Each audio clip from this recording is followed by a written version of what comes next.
अरे रास्ता क्लियर रखना भाई, ये बैग वैग हटा देना ऐसे। हाँ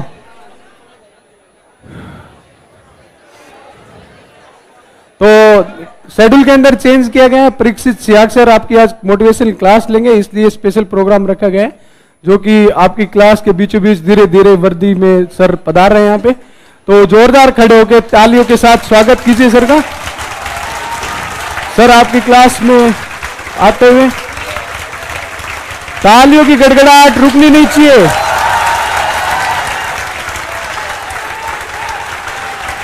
जोरदार तालियां होनी चाहिए।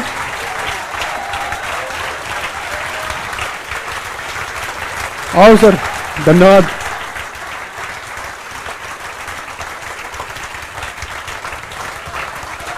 बैठो भाई बैठो।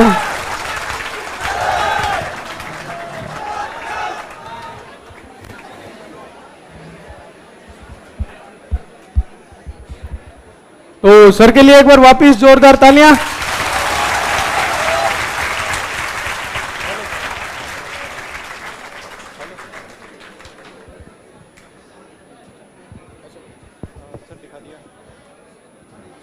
आप पानी मंगवा दीजिए।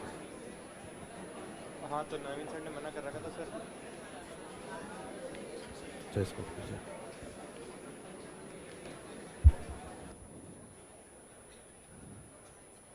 हाँ जी, थैंक यू सर।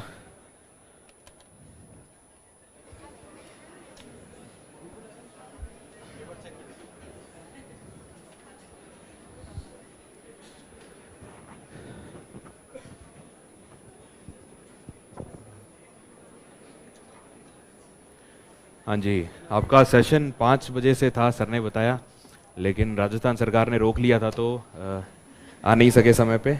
और आवाज़ आ रही है? हाँ जी, तो सेशन आपका टाइमिंग 5 बजे का था, लेकिन कुछ काम ऐसा आ गया था कि मैं पहले आ नहीं सका। तो मैं क्षमा चाहता हूँ कि आपका समय थोड़ा ज़ाया किया। कोशिश करेंगे हम लोग 7 बजे तक की सीमा के, या मैक्सिमम 15-1 मिनट ऊपर लेकर के हम चीज़ें कवर करने की कोशिश करें। तो आज का एजेंडा क्या है? क्या है सर आज का? मोटिवेशन। ठीक है। तो कितने महीने हो गए आपके बैच को शुरू हुए? 4 महीने, ठीक है।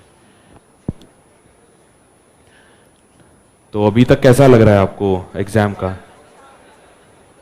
अच्छा, ठीक है। कौन से सब्जेक्ट हो गए आपके इसमें बैच में? Rajasthan history, art and culture और रीजनिंग, ठीक है। तो अपन कोशिश ये करते हैं कि ब्रॉडली मैं बात कर लूँगा आपसे कि प्रीलिम्स मेंस के लिए क्या तैयारी, और इंटरव्यू का थोड़ा बहुत कि उसके लिए क्या तैयारी हमें करनी चाहिए। पहले हम इसकी एक ब्रीफ में चर्चा कर लेंगे, और आपके जो भी इस रिलेटेड डाउट्स होंगे, कितने भी सिली आपको लगें, आप बेझिझक पूछिए, क्योंकि कई बार टीचर्स से हम पूछ नहीं पाते हैं। अपन तो एक ही एज ग्रुप के हैं, तो आराम से आसानी से चीज़ें हम पूछ सकते हैं। तो आप जो भी डाउट्स आपके हैं आप पूछिए, कोशिश करेंगे हम उनको कवर करेंगे इस सेशन में। और इसके बाद मोटिवेशन की बात भी कर लेंगे थोड़ी बहुत, जो और रैंडम बातें भी अपन कुछ एक इधर उधर की इंटरेस्टिंग बातें भी कवर करेंगे। तो इसमें एग्ज़ाम आपका 2-3 स्टेज का है, प्रीलिम्स, मेंस और इंटरव्यू। तो जो प्रीलिम्स है इसके अंदर एमसीक्यू बेस्ड चीज़ें आती हैं, और एमसीक्यू के लिए जो एक मूल मंत्र है, पहला तो ये कि आप रिवीजन करें अपने जो भी नोट्स आपके बनाए हैं। स्प्रिंग बोर्ड में आप आ रहे हैं, आपके यहाँ के नोट्स हैं, प्लस जो करंट अफेयर्स हैं आप उसको रिवाइज़ करें, पहली चीज़ वो है। और साथ में आप एमसीक्यूज़ की प्रैक्टिस करें जितनी ज़्यादा आप कर सकते हैं, क्योंकि जो आर्ट्स बैकग्राउंड के बच्चे हैं उन्हें थोड़ा सा ये नुकसान होता है कि यहाँ आने के पहले उन्होंने कभी एमसीक्यूज़ की प्रैक्टिस की नहीं होती है। तो ये एक इशू एक होता है जो हम फेस करते हैं। तो इसलिए आप प्रैक्टिस करें जितना हो सके। तो जैसे आपका जो भी सिलेबस या टॉपिक्स एक बार हो जाएं, तो आप एटलीस्ट 25-50 सवाल हर रोज़ आप सॉल्व करें, और एग्ज़ाम फिर इसको बढ़ा दीजिए। फिर एक 100 का पेपर आप 100 क्वेश्चंस का एक आप टेस्ट सॉल्व करने की कोशिश करें। फिर धीरे धीरे एक बार आपका सिलेबस पूरा हो जाए, तब आप एक पूरा पेपर जो 150 क्वेश्चन का होता है वैसा क्वेश्चन आप सॉल्व करने की कोशिश करें।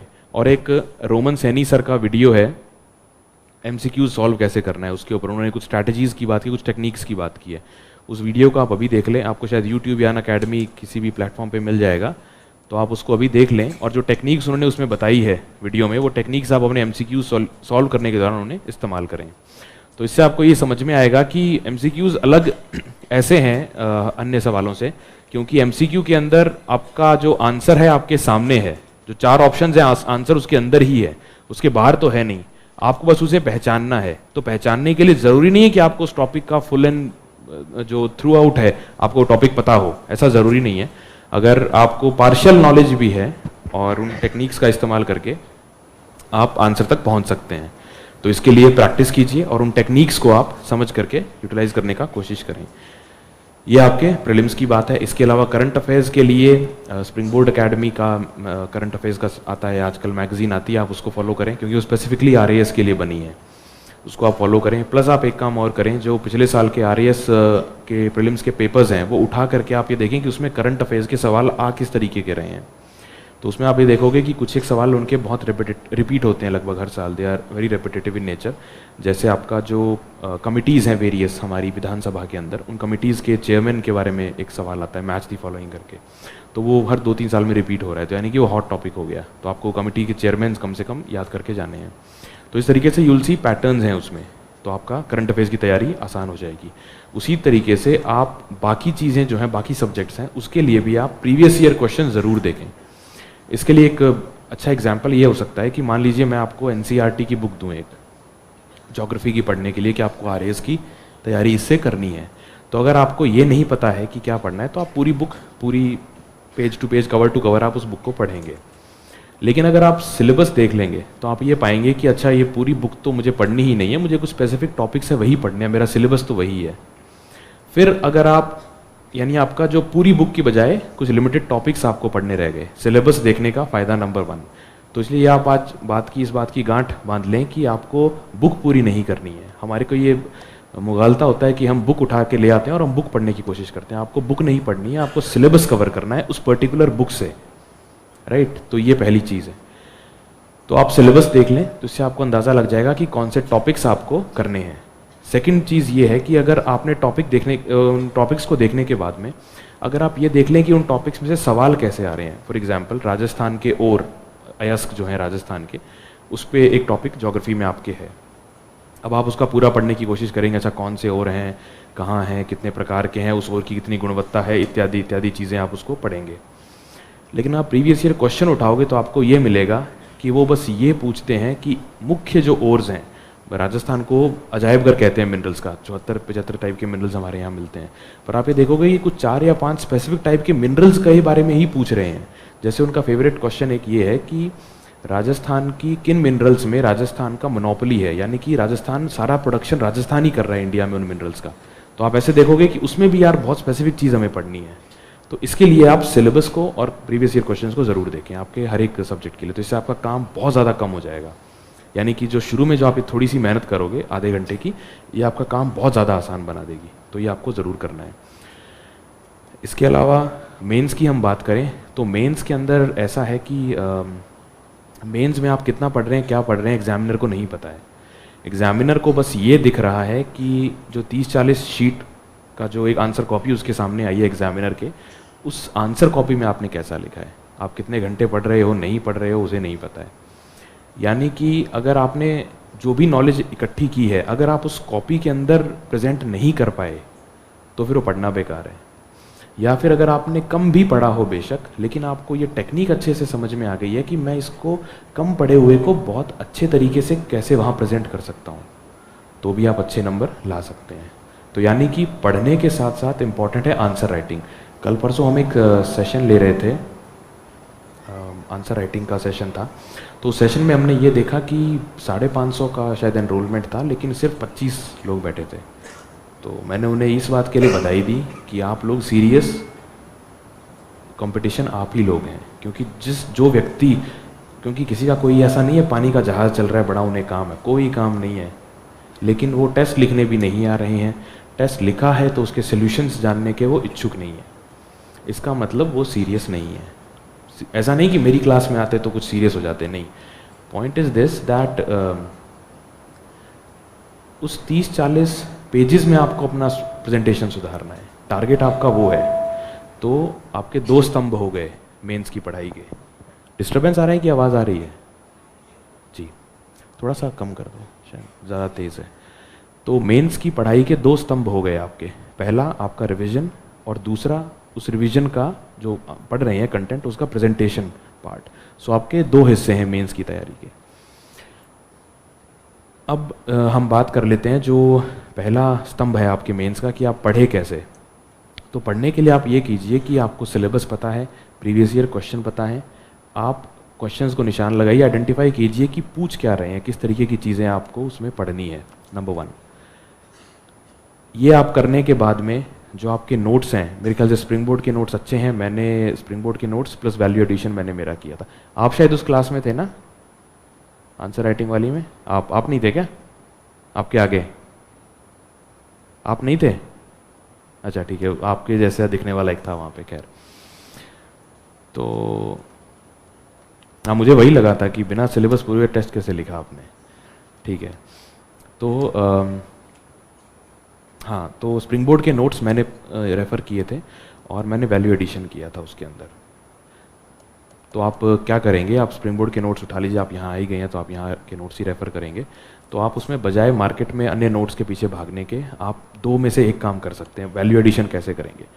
इसके लिए या तो आप एक टैब खरीद सकते हैं, और नहीं अगर ख़रीदना चाहते, अगर आप अनकम्फर्टेबल हैं या जो भी कारण है, तो हमने भी यही किया था हम लोगों ने। आप एक फ़ोल्डर फाइल ख़रीद लीजिए जिसमें बीच में पेजेस ऐड हम कर सकते हैं, बड़े वाली अच्छी वाली, और आपके जो नोट्स हैं ना उसको पिन निकाल करके और उसमें छेद करके उसमें लगा लीजिए उस फाइल में।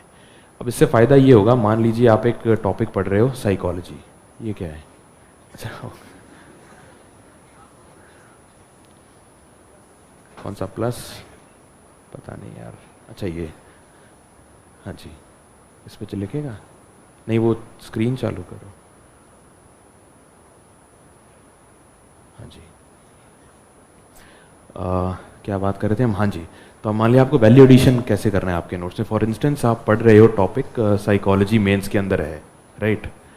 तो साइकोलॉजी में आपके स्प्रिंग बोर्ड के नोट्स आपके पास हैं। कोई एक टॉपिक है, मान लीजिए इंटेलिजेंस, इंटेलिजेंस का टॉपिक है, और ये आपके स्प्रिंग बोर्ड के नोट्स आपके सामने हैं।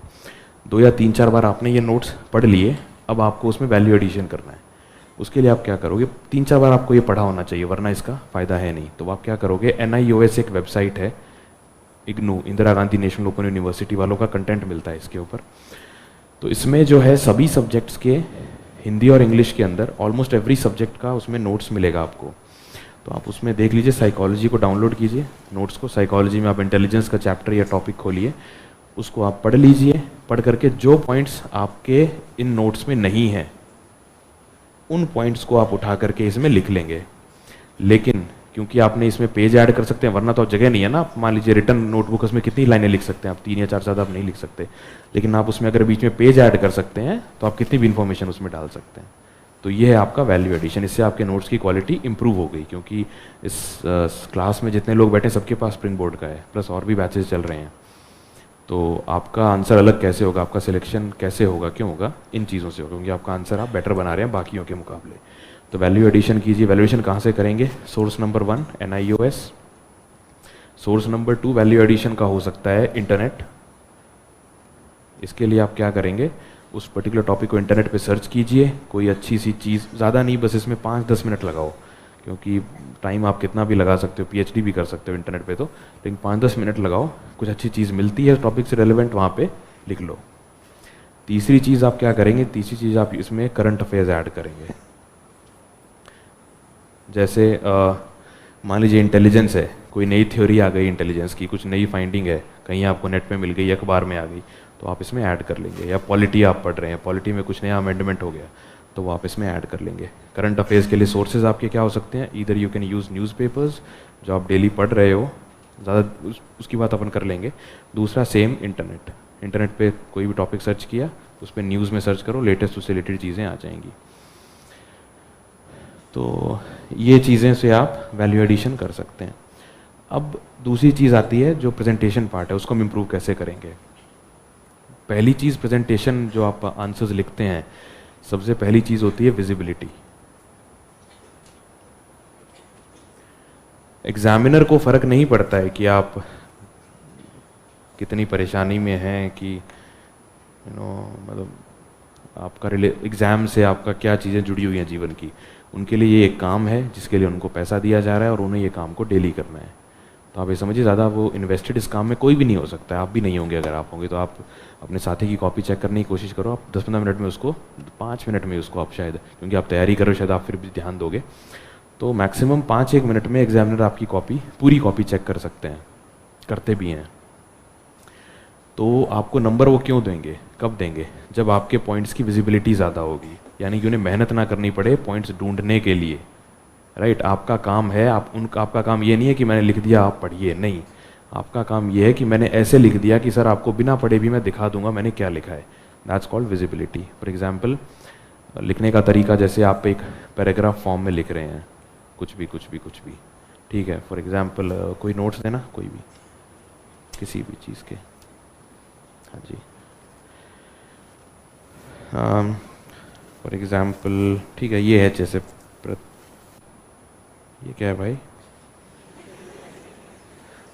पता नहीं, चलिए खैर, जैसे ये कुछ है,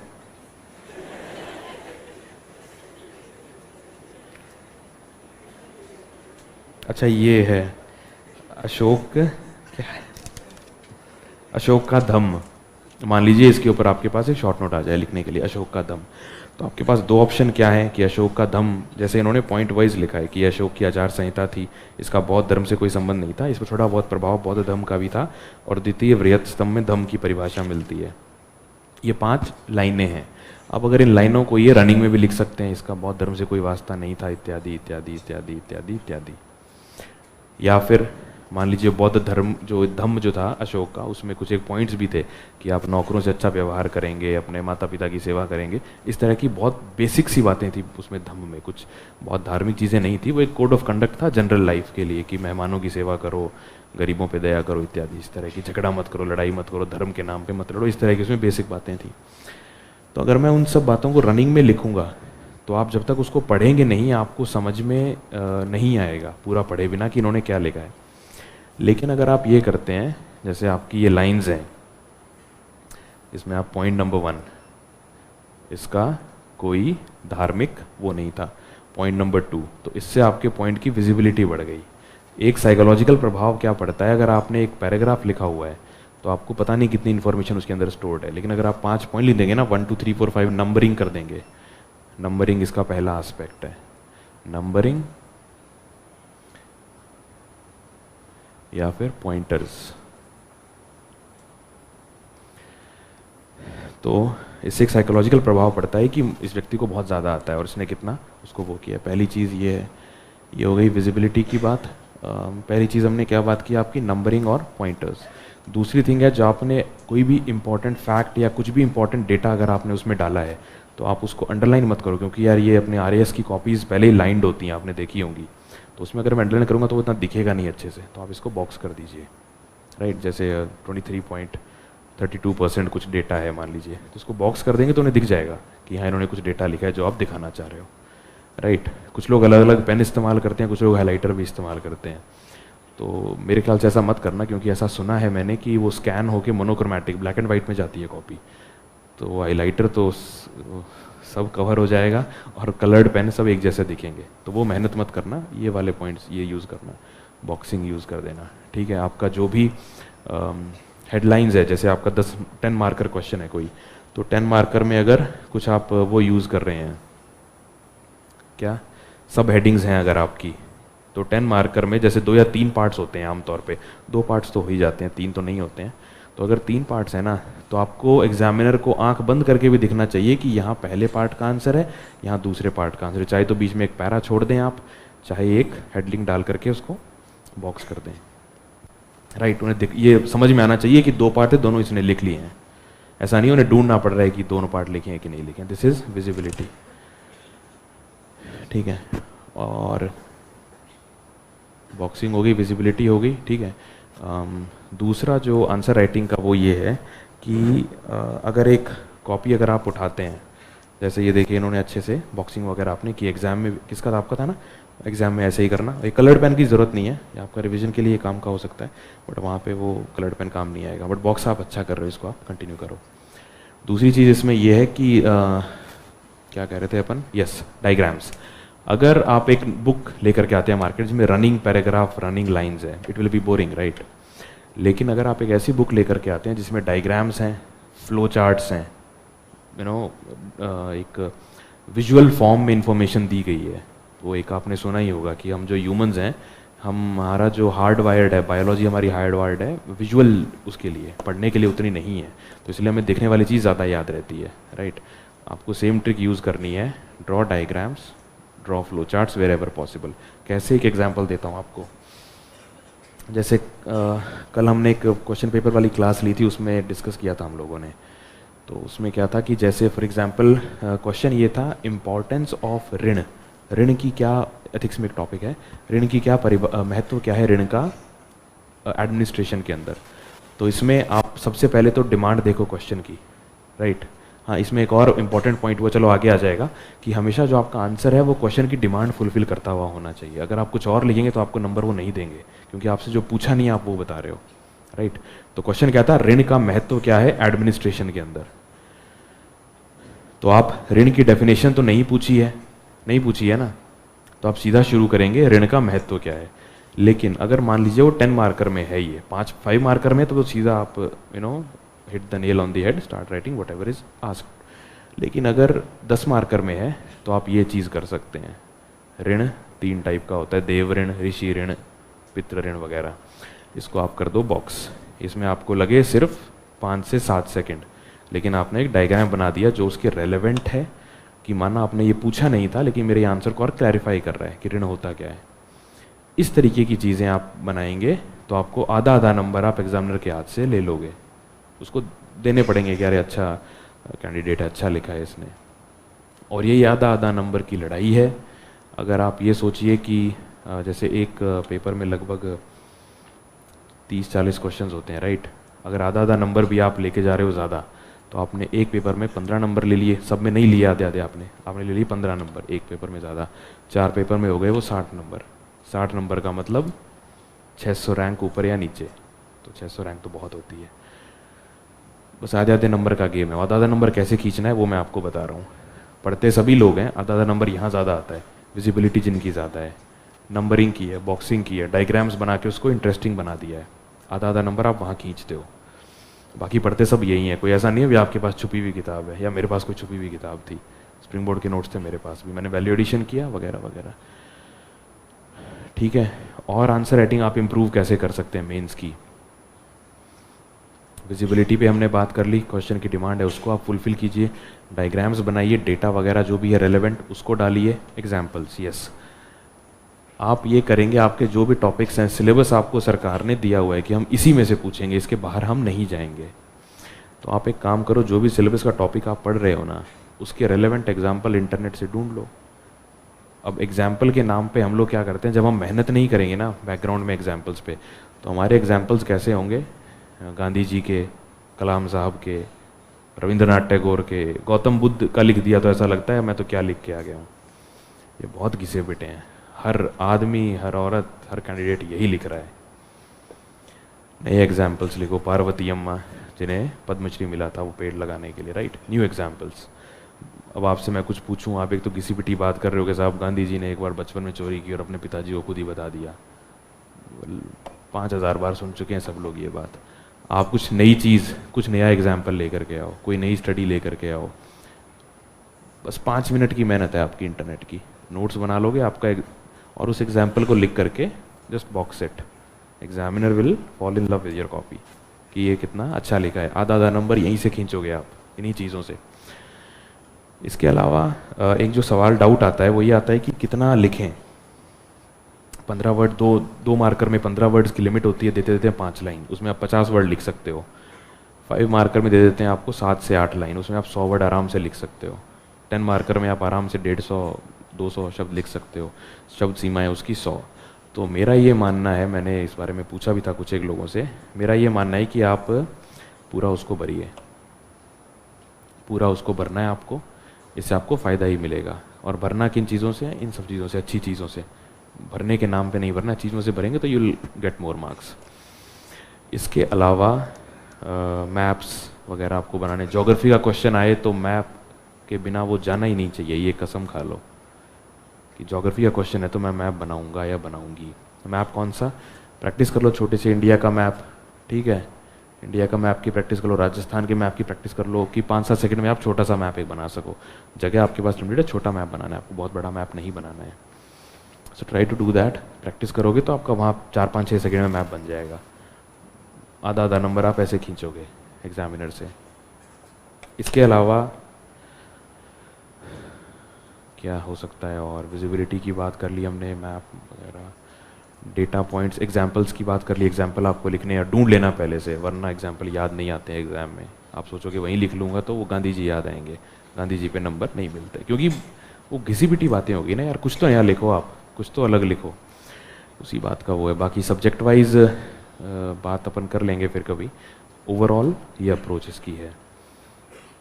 इसके अलावा इंटरव्यू तो ठीक है, वो तो उसके लिए काफ़ी समय भी आपको मिलेगा। मेन अभी इस पर ही फोकस करो आप, किस पे, मेंस पे और प्रीलिम्स पे, क्योंकि इंटरव्यू के लिए काफ़ी समय मिल जाता है आरपीएससी में, 1-1.5 साल तो एक साल तो मिल ही जाता है। तो ये था मेरी तरफ से बेसिक बातें। बाकी आपके जो भी डाउट्स हैं आप पूछो और फिर जनरल बातचीत कुछ अपन कर लेंगे। हाँ जी,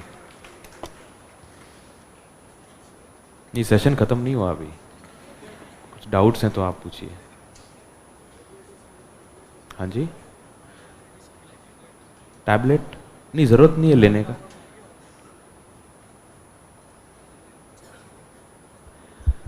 हाँ, तो आपको 3 सोर्स होता है ना वैल्यूडेशन के, NIOS की बुक्स, करंट अफेयर्स और इंटरनेट। हाँ जी, गुड इवनिंग सर। हाँ जी, मेरा क्वेश्चन ये है कि जैसे सिलेबस चल रहा है तो जो साथ साथ पढ़ रहे हैं उसको तो बार बार रिवाइज कर रहे हैं, हालांकि पिछले वाले को मतलब उसके अप्रोच बनाने की कोशिश कर रहे हैं, लेकिन फिर भी आगे वाला हो रहा तो पीछे वाला छूट रहा। उसके लिए प्रॉपर क्या रणनीति आपने अपनाई जो मतलब पीछे वाले सिलेबस की छूटे नहीं, जैसे कि इकोनॉमी हो गया हमारा, उसको 1.5 महीना हो गया है, तो मतलब वो उसको भी हम साथ लेके चले, उसके लिए मतलब देखो ये दिक्कत आती है क्योंकि आपकी क्लासेस चल रही हैं तो आप क्लासेस का शेड्यूल फॉलो कर रहे हो।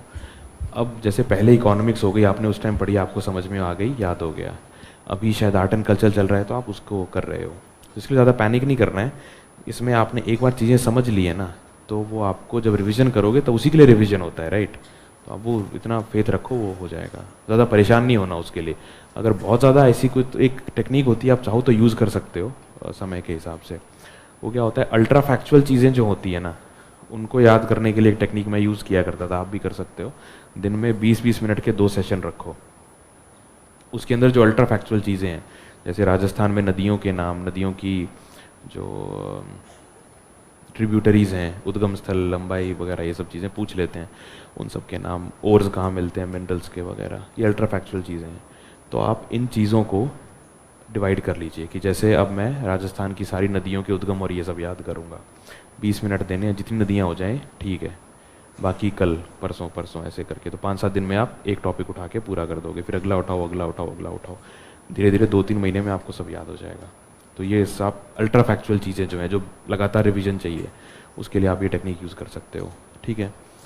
दूसरा एक और टेक्निक होती है रिवीजन की, वो ये होता है कि एक कर्व होता है हमारा, जो मेमोरी कर्व जिसको कहते हैं। उसमें क्या होता है, मैंने जो आज पढ़ा है वो मैं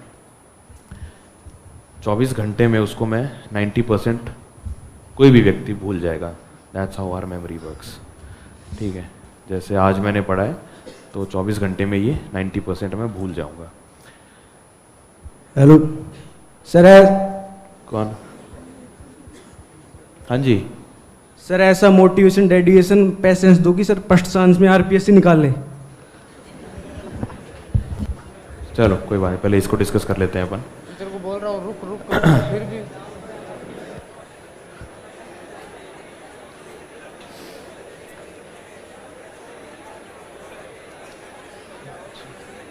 अच्छा हाँ, सुन लीजिए, ये वाली बात मैं पूरी कर देता हूँ।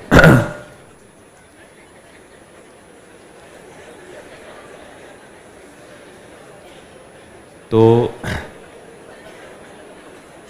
इस कर्व को अपन को ब्रेक करना है, राइट। ये प्रॉब्लम है। तो अगर मैंने कुछ याद किया तो 90% में 24 घंटे में भूल जाऊंगा। अगर मैंने 24 घंटे में वो रिवाइज़ कर लिया तो वो मुझे फिर से पूरा याद हो गया। अब ये ग्राफ चला जाता है फिर एक हफ्ते में, एक हफ्ते बाद मैं उसका 90% भूलूंगा। अगर मैं इसको एक हफ्ते में रिवाइज़ कर लूँ वापस तो फिर से 100% हो गया। फिर ये ग्राफ जाता है एक महीने पे, एक महीने में 90% भूलूंगा। अगर मैं फिर एक महीने में रिवाइज़ कर लूँ तो फिर से 100% हो गया। फिर ये जाता है 6 महीने पे। अब इसका प्रैक्टिकल तरीका क्या है? प्रैक्टिकल तरीका इसका ये है कि आप एक डायरी मेंटेन कर सकते हो कि मैंने जो भी चीज़ें पढ़ी हैं, फॉर एग्ज़ाम्पल मैं आज क्या तारीख है, आज 12 है, ठीक है, 12/12 को मैं कुछ पढ़ रहा हूँ, तो मेरी डायरी में मैं जो होता है ना डेट वाला, उसमें 19/12 को मैंने हेडिंग बना दी कि 19/12 को मैं अशोक के धम्म के बारे में पढ़ूंगा, क्योंकि मुझे इसको एक हफ्ते में रिवाइज़ करना है, राइट। फिर 12 जनवरी को मैंने एक नोट डाल दिया कि मुझे अशोक के धम्म को रिवाइज़ करना है। अब जब आप रोज़ सुबह उठें तो आप डायरी खोल के इसको आप कर सकते हैं। नहीं तो एक और तरीका, ये थोड़ा कॉम्प्लिकेटेड हो जाता है, एक और तरीका जो लास्ट में मैंने किया था वो ये था कि आप हफ्ते भर में जो भी पढ़ें, हफ्ते में आप 2 दिन निकालिए, सैटरडे और संडे, कि हफ्ते भर का आपने जो भी पढ़ा है उसको रिवाइज़ करने के लिए। दैट्स ईजी, दैट्स मैनेजेबल, और इससे आपका रिविज़न हो जाएगा। आपने पूछा था तो इससे आप रिविज़न कर सकते हो। तो आप जो कर्व है उसको आपने बीट कर दिया, प्लस पिछला आप भूलोगे नहीं। फिर आप ये भी टेक्निक यूज़ कर सकते हो कि हालांकि मैं ये नहीं करता था, पर अगर आप चाहो तो, कि हर महीने में 3-4 दिन निकाल लिए लास्ट के कि मेरे को उस पूरे महीने का जो भी पढ़ा है मैं रिवाइज़ कर लूँगा, तो आपकी ये दिक्कत तो ख़त्म हो जाएगी। पर हफ्ते वाला मैनेजेबल है, महीने वाला तो उतना नहीं कर पाते हैं, हफ्ते वाला आप कर सकते हो चाहो तो ये है। अब कहाँ था वो मोटिवेशन? हाँ जी, क्या सवाल था? कि ऐसा मोटिवेशन मिल जाए कि आरपीएससी पहले अटेम्प्ट में। देखो यार, मोटिवेशन जो है ना, वो सैड ट्रूथ इज कि बाहर का लिया हुआ मोटिवेशन आपको ज़्यादा दिन चलेगा नहीं। वो एक कहावत है ना, भी उठाईडी कुत्ती शिकार कौन मारे। तो अगर आप मोटिवेशन ले लोगे तो आप कितना नहीं चल पाओगे उससे। आप बस ये कर सकते हो कि जब आप बहुत ज़्यादा परेशान हो जाओ तब आप कोई एक्सटर्नल सोर्स है, चाहे आपके मित्र हैं, फैमिली है, दोस्त हैं, क्लास में टीचर्स हैं, या कोई मेरे जैसे दोस्त हैं, जो भी हैं, आप उनसे बात करके थोड़े समय आप फिर से वो एनर्जी रीगेन कर सकते हो। That's how it works. बाकी अगर आप ये सोच रहे हो कि मैं क्लास में आ जाऊंगा, और नहीं, डाउट उनका सही था। क्या नाम है आपका? हाँ जी, सर्वेश कुमार, मनीष। तो मनीष का डाउट बहुत नेचुरल है, क्योंकि अरे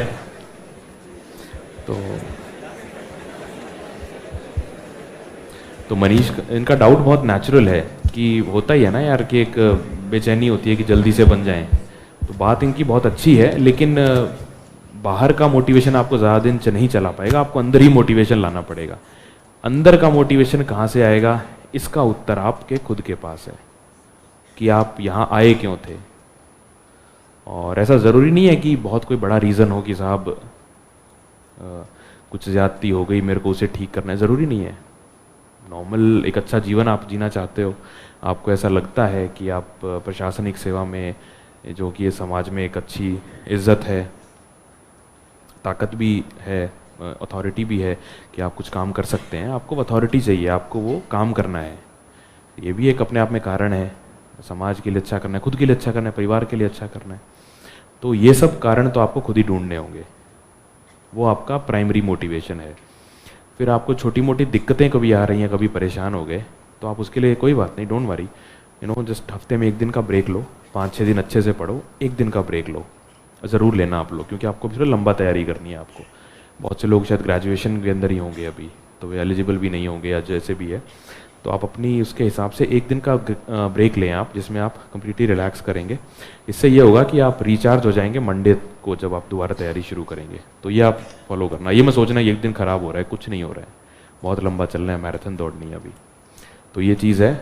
और कभी भी परेशान हो, निराश हो, तो अपने पेरेंट्स से बात करो, दोस्तों से, अच्छे दोस्त होते हैं उनसे बात करो, कोई टीचर्स से बात करो, आपको जो भी लगता है मोटिवेट कर सके, कोई भी हो सकता है, दोस्त, रिश्तेदार, कोई भी हो सकता है। जैसे एक मनीष की बात से बात याद आई कि जब मैं यूपीएससी की तैयारी शुरू की थी मैंने, और आरएएस का तो मैंने बहुत बाद में दिया था, तो शुरू में शायद दूसरा अटैम्प्ट था, तो हुआ नहीं था, तो मैं हो गया परेशान। मैंने कहा कि मैं बाज़ार गया और मैंने बैंक पीओ का फॉर्म भर के मैं घर आ गया। मैंने कहा पापा बैंक का फॉर्म हो गया, अब नहीं हो रहा तैयारी, क्योंकि मेरी मेहनत में कमी नहीं थी, डायरेक्शन थोड़ी सी चूक थी।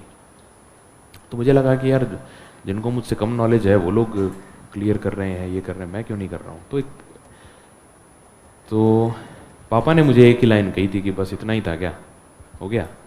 तो वो मेरे को बात कहीं चुभ गई थी, मैं यार इतना तो नहीं था। तो नो समथिंग्स लाइक दैट जो, और उसके बाद कभी फिर मैंने ये तो नहीं मन में आया कि छोड़ दूंगा तैयारी।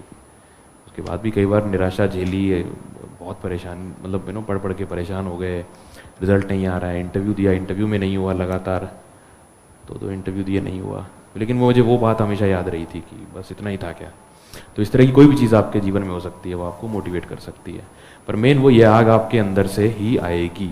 बाहर की आग, जैसे फॉर एग्जांपल अब कोई रिश्तेदार कुछ बोल देता है, ये बोल देता है, आमतौर पे सुनने में मिलता है, होते हैं यार बेवकूफ़ लोग दुनिया में हर जगह मौजूद हैं। एक मेरे साथ भी हुआ था, मेरा एक कोई कज़न था, उसका हो गया था स्टेट वाले में, तो मैं उस समय इतना ध्यान देता नहीं था स्टेट पे, तो उसका हो गया था। तो कोई रिलेटिव आए और बोले कि वो तो बहुत इंटेलिजेंट है, उसका हो गया, उसका देखना आईएएस भी हो जाएगा।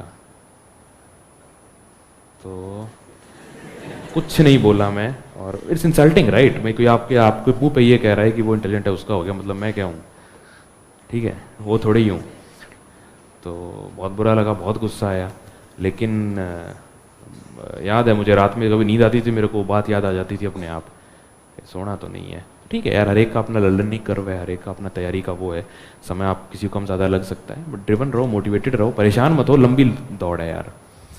जस्टिस करो अपनी पढ़ाई से, अपने शेड्यूल से जो आपने बनाया है, अपने जो सपने हैं, आपके खुद के सपने हैं, पेरेंट्स के सपने, उनसे जस्टिस करो, कोई ज़्यादा लंबी चौड़ी बात है ही नहीं। समय लग जाता है, भाग्य कह लो, तैयारी की चूक कह लो, तो परेशान नहीं होना है, बस उसको आप चीज़ों को करते चले जाएं, you will get it done.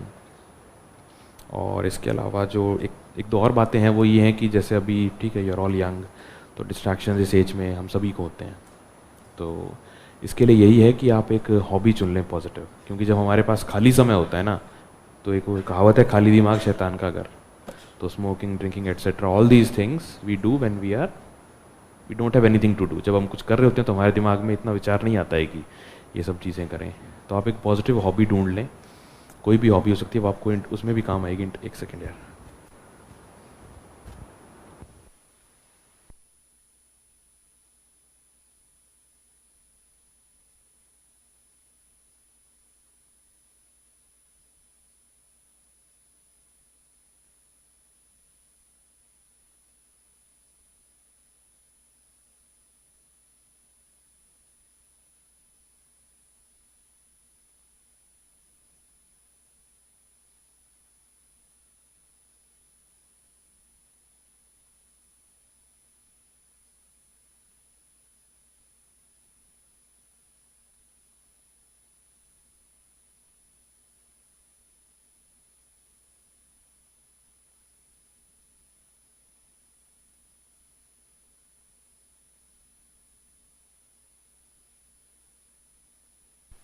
हाँ जी, तो आइडियलिस्टिक बात मैं आपको कुछ कह दूं कि आप ये मत करो, वो मत करो, वो नहीं है, आइडियल बात पॉसिबल है नहीं, all these things are very common these days. बस ये है कि आप जो भी ऐसी कोई मित्रता दोस्ती करें, वो दोस्ती आपकी तैयारी में बाधक न बने, सहायक बने। और ऐसी दोस्तियां होती हैं, ऐसे रिलेशनशिप्स पाए जाते हैं जहाँ पे जो आपका साथी है, they do not distract you, they do not waste your time. अगर आप उन्हें बोलते हैं कि यार मुझे पढ़ना है, तो आपको मोटिवेट करते हैं और they don't ask you to waste your time. तो ऐसे लोगों को चुने, हाँ, जो आपको पता ही है पैदा ही समय खराब करने के लिए हुआ है या हुई है, उनसे रहें दूर। और होता क्या है कि अब इसमें जो है ना, गरीब आदमी मर जाता है, उसके पास ऑप्शंस नहीं होते हैं ना, तो कहता है भाई एक आध कहीं से जुड़ा है, कैसे, तो कुछ नहीं है, 1-2 साल का त्याग कर लो, बाद में ब्याज समेत मिलता है सब, बहुत everything which what ever thing you want. तो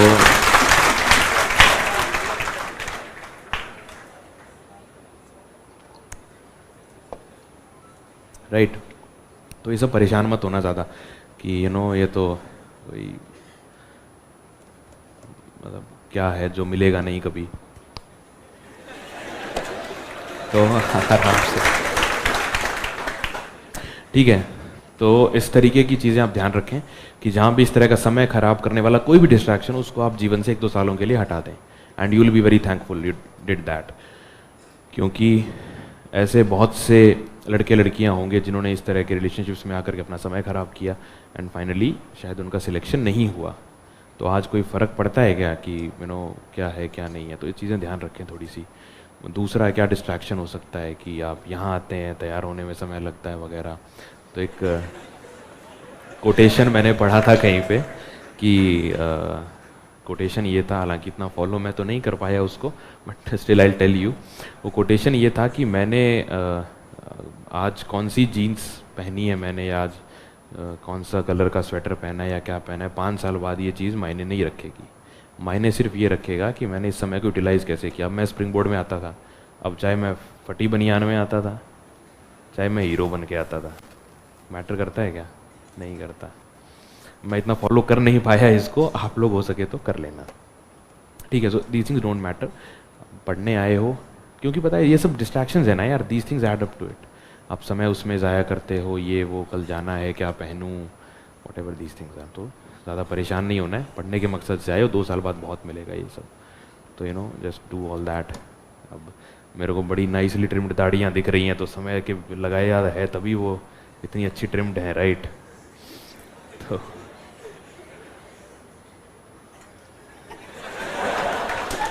ठीक है, तो मत करो ये सब यार। पढ़ाई करने आए हो, 1-2 साल की बात है, सिर्फ 1-2 साल की, 1-2 साल की बात है, सिर्फ 1-2 साल। कोई चीज़ फ़र्क नहीं पड़ता, कोई फ़र्क नहीं पड़ता। बाद में आपको इतने अपॉर्चुनिटीज़ मिलेंगी एकेडमी में। जब आप जाएंगे तो एकेडमी में सूट्स पहनो, आप अच्छे जीन्स जैकेट में रखा गया है, सूट्स पहनो, डेली पहनो, टाई पहनो, ब्लेज़र पहनो। Academy will give you opportunities. उनका कोड ही होगा कि आपको ब्लेज़र पहनना है, या विमेन है तो प्रॉपर साड़ी पहननी है, अच्छा जो भी कुछ डिज़ाइनर थिंग्स। तो ये सब शौक पूरे करने के समय मिलेगा आपको, बहुत मिलेगा।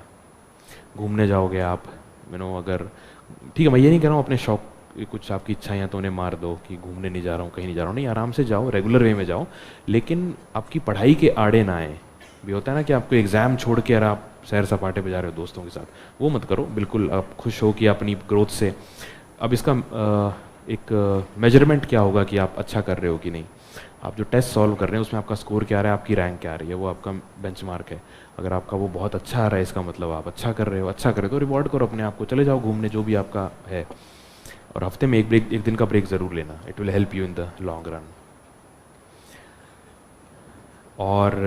और क्या है बताओ, और मोटिवेशन के बारे में क्या बात कर सकते हैं अपन?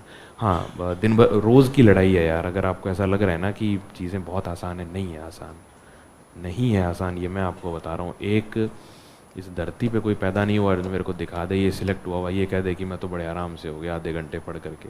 नहीं हुआ, कोई नहीं हुआ। और पढ़ना आसान नहीं है। मैं ये नहीं कह रहा हूँ ये कुछ एग्ज़ाम क्लियर करना मुश्किल है, एग्ज़ाम क्लियर करना बहुत आसान है, पढ़ना आसान नहीं है। क्योंकि अगर थोड़ा सा स्वेच्छा से तो आप इतना नहीं पढ़ रहे हो ना, आप एक थोड़ा सा प्रेशर में ही पढ़ रहे हो या एक कंपल्शन के अंदर ही पढ़ रहे हो, तो थोड़ा इतना मुश्किल ही होता है। कोई बात नहीं, आप बस पढ़ो। और उसमें डेली की लड़ाई है। अगर आपको लग रहा है एक दिन लड़ाई जीत जाओगे, नहीं, डेली की लड़ाई है, डेली का युद्ध है, खुद से लड़ना है। और कोई ड्रामेटिक बात नहीं कर रहा हूँ, ये सब किया है मैंने। मतलब ऐसा लगता था कि यार पागल हो गया हूँ क्या, इतना पढ़ रहा हूँ। ठीक है यार, ये सब चीज़ें करनी पड़ेंगी आपको, कुछ ज़्यादा इसका है नहीं। और इसके अलावा मोटिवेशन की क्या बात कर सकते हैं अपन? हाँ, हाँ जी, ओवर थिंकिंग से कैसे दूर रहें। हाँ, ये आजकल की पता है, दीज थिंग्स आर, बैठिए, ये चीज़ें आती हैं यार लोगों में पेश। तो अब खुद तो मुझे ओवर थिंकिंग कब होती है? ओवर थिंकिंग हर आदमी करता है, हर लड़की करती है। कब करती है? नॉर्मली कि अगर कोई ऐसी घटना हो गई जिसने आपको बड़ा परेशान या आहत कर दिया, तब हम ओवर थिंक करते हैं। मान लीजिए किसी ने मेरी इंसल्ट कर दी, तो 1 या 2 दिन तक तो मैं उसको भूल ही नहीं पाऊंगा, राइट? नहीं भूल सकता हूँ, तो ओवर थिंक करूँगा उसके बारे में मैं। ये तो नॉर्मल ओवर थिंकिंग है, ये हर एक के साथ होती है जीवन में। अब जो excessive over thinking, obsessive over thinking जिसको कहते हैं, वो मतलब मुझे फर्स्ट हैंड एक्सपीरियंस तो नहीं है, लेकिन ठीक है, वो एक जो मेरी समझ कहती है कि आप उसमें ये कर सकते हैं कि जस्ट ट्राई टू कंपार्टमेंटलाइज, कि इसके लिए आप एक टेक्निक यूज़ कर सकते हैं, आपकी पढ़ाई से वो परेशानी ना दे आपको। इसको बोलते हैं पोमोडोरो टेक्निक। जिन लोगों को पढ़ाई में कंसंट्रेशन बनाने में दिक्कत आ रही हो, वो इस टेक्निक का इस्तेमाल कर सकते हैं। इसके लिए आप क्या करते हैं, पोमोडोरो टेक्निक में क्या होता है कि आप 25 मिनट का टाइमर लगाओ और आपको बस 25 मिनट बैठ करके शांति से पढ़ना है। एक छोटा सा पेपर का टुकड़ा ले लीजिए या डायरी ले लीजिए, कुछ भी ले लीजिए। अब होता क्या है, जब हम पढ़ने बैठते हैं हमें सब याद आता है, इसको कॉल करना था, और नहीं तो मोटर ही बंद करनी थी, right, all sorts of things. अरे वो मूवी देखनी थी, अरे उसको फ़ोन करना था, अरे वो शर्ट ऑर्डर करनी थी मिंत्रा, दीज थिंग्स। तो उसको आप बस एक डायरी जो पेपर है ना आपका, उस पर लिख लो कि मोटर बंद करनी है या what ever it is, right. ये लिखते ही आपकी वो खुजली ख़त्म हो जाएगी। आज ट्राई कर लेना जा करके। और आप लिख क्यों रहे हो कि जो मैं 25 मिनट के बाद आपको क्या करना है, 5 मिनट का ब्रेक लेना है। इस 5 मिनट के ब्रेक में कर लूँगा कोई बहुत ज़रूरी काम हुआ तो, और 25 मिनट के बाद में आपको लगेगा ये कोई काम ही नहीं है, ठीक है। फिर से आप बस 5 मिनट का ब्रेक लो, अपनी सीट मत छोड़ो, वहीं बैठ करके कुछ भी आप कर लो, रिलैक्स कर लो, कुछ भी किया, एग्जैक्ट 5 मिनट का ब्रेक, फिर से 25 मिनट का पोमोडोरो कर लो, राइट। तो ये करना ईजी रहता है क्योंकि हमारे दिमाग को पता है सिर्फ 25 मिनट बैठना है। 25 मिनट हम फोकस किसी भी चीज़ पे आसानी से कर सकते हैं, ज़्यादा दिक्कत उसमें आएगी नहीं। ये टेक्निक आप इस्तेमाल कर। दूसरा एक स्टडी म्यूज़िक होता है। ईयरफोन्स और फ़ोन तो आजकल सभी के पास होता है, ये स्मार्टफोन, राइट। तो आप स्टडी म्यूज़िक एक यूट्यूब पे मिल जाएंगे आपको, प्लेलिस्ट वगैरह। तो स्टडी म्यूज़िक में क्या होता है, काम रिलैक्सिंग म्यूज़िक होता है, तो वो आप लगा सकते हो। That also helps in concentration. तो इन चीज़ों से आप कॉन्सेंट्रेशन कर सकती हैं। इसके अलावा ओवर थिंकिंग का क्या है यार, इसके अलावा यही है कि just try to tell yourself कि आप ही उसको बढ़ा के देख रहे हो। सी, आपको अगर पता है कि आप ओवर थिंक करते हो तो आप आधी समस्या तो वहीं दूर हो गई कि आपको पता तो है ना कि साहब मैं ओवर थिंक कर रही हूँ।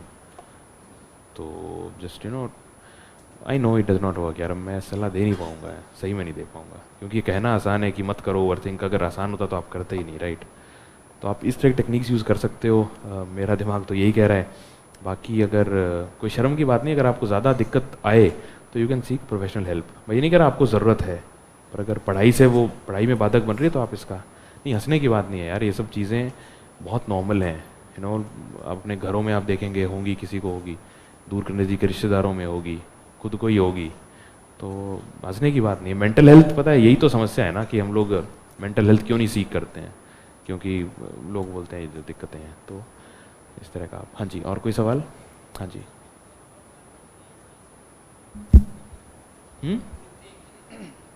पेपर 4 के लिए पेपर सर, हाँ जी सर जैसे आपने बताया कि मेंस के पेपर में जो राइटिंग वगैरह का होता है तो वो तो ठीक है, बट इसमें हैंड राइटिंग का कितना इम्पोर्टेंस होता है? और अभी जो हमारे रिटन एग्ज़ाम लगे हैं उसमें काफ़ी सारे क्वेश्चन छूट जाते हैं, जैसे 10 नंबर के क्वेश्चन वगैरह होते हैं, तो राइटिंग स्पीड को कैसे इम्प्रूव करें सर?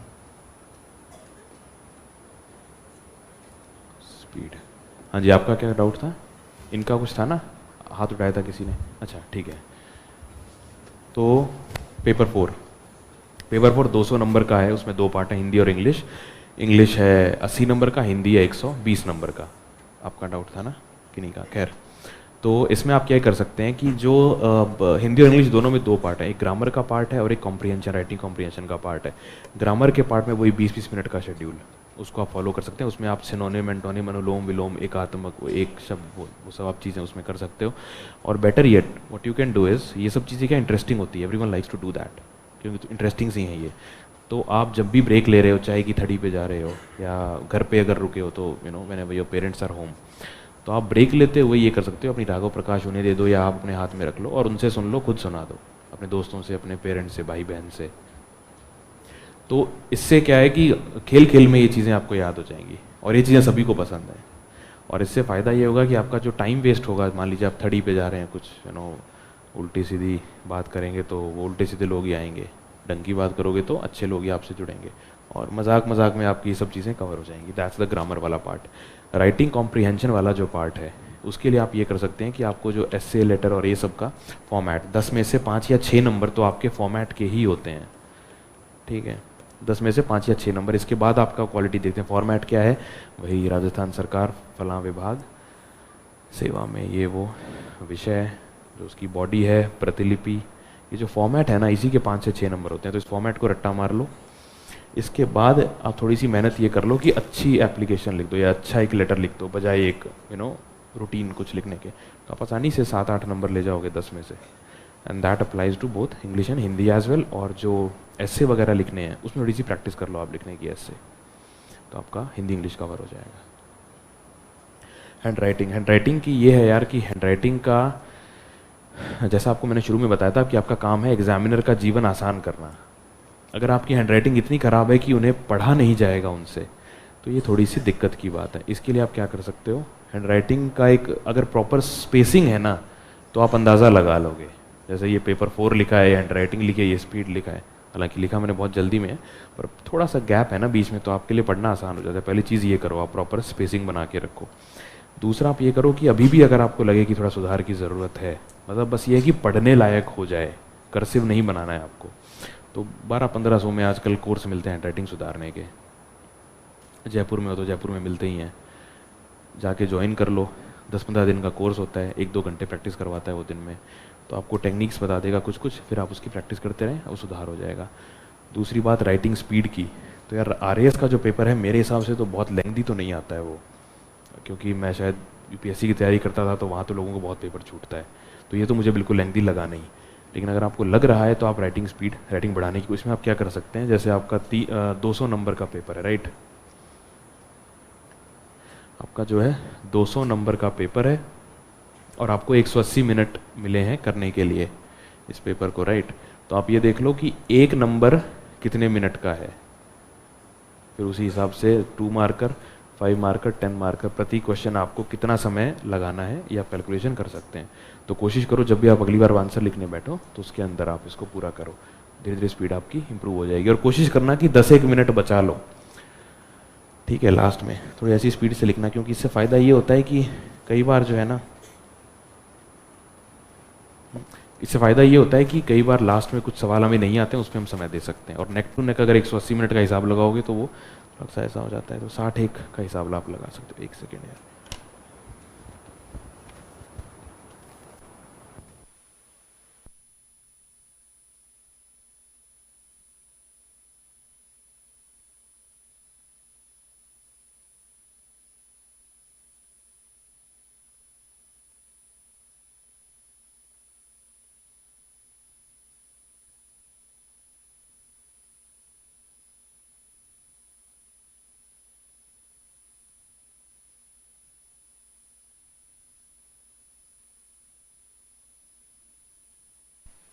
हाँ जी, तो ये अपन ने बात कर ली इस पे। और बताइए क्या डाउट है आपके? हाँ जी,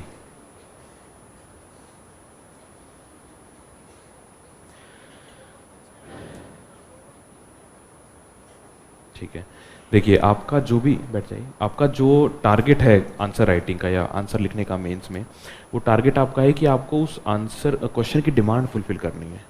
कंक्लूजन लिखने के लिए तो एग्जामिनर ने क्या लिखा है कि आपको इस सवाल का उत्तर देना है, उन्होंने ये नहीं लिखा कि इसमें कंक्लूजन करना है आपको।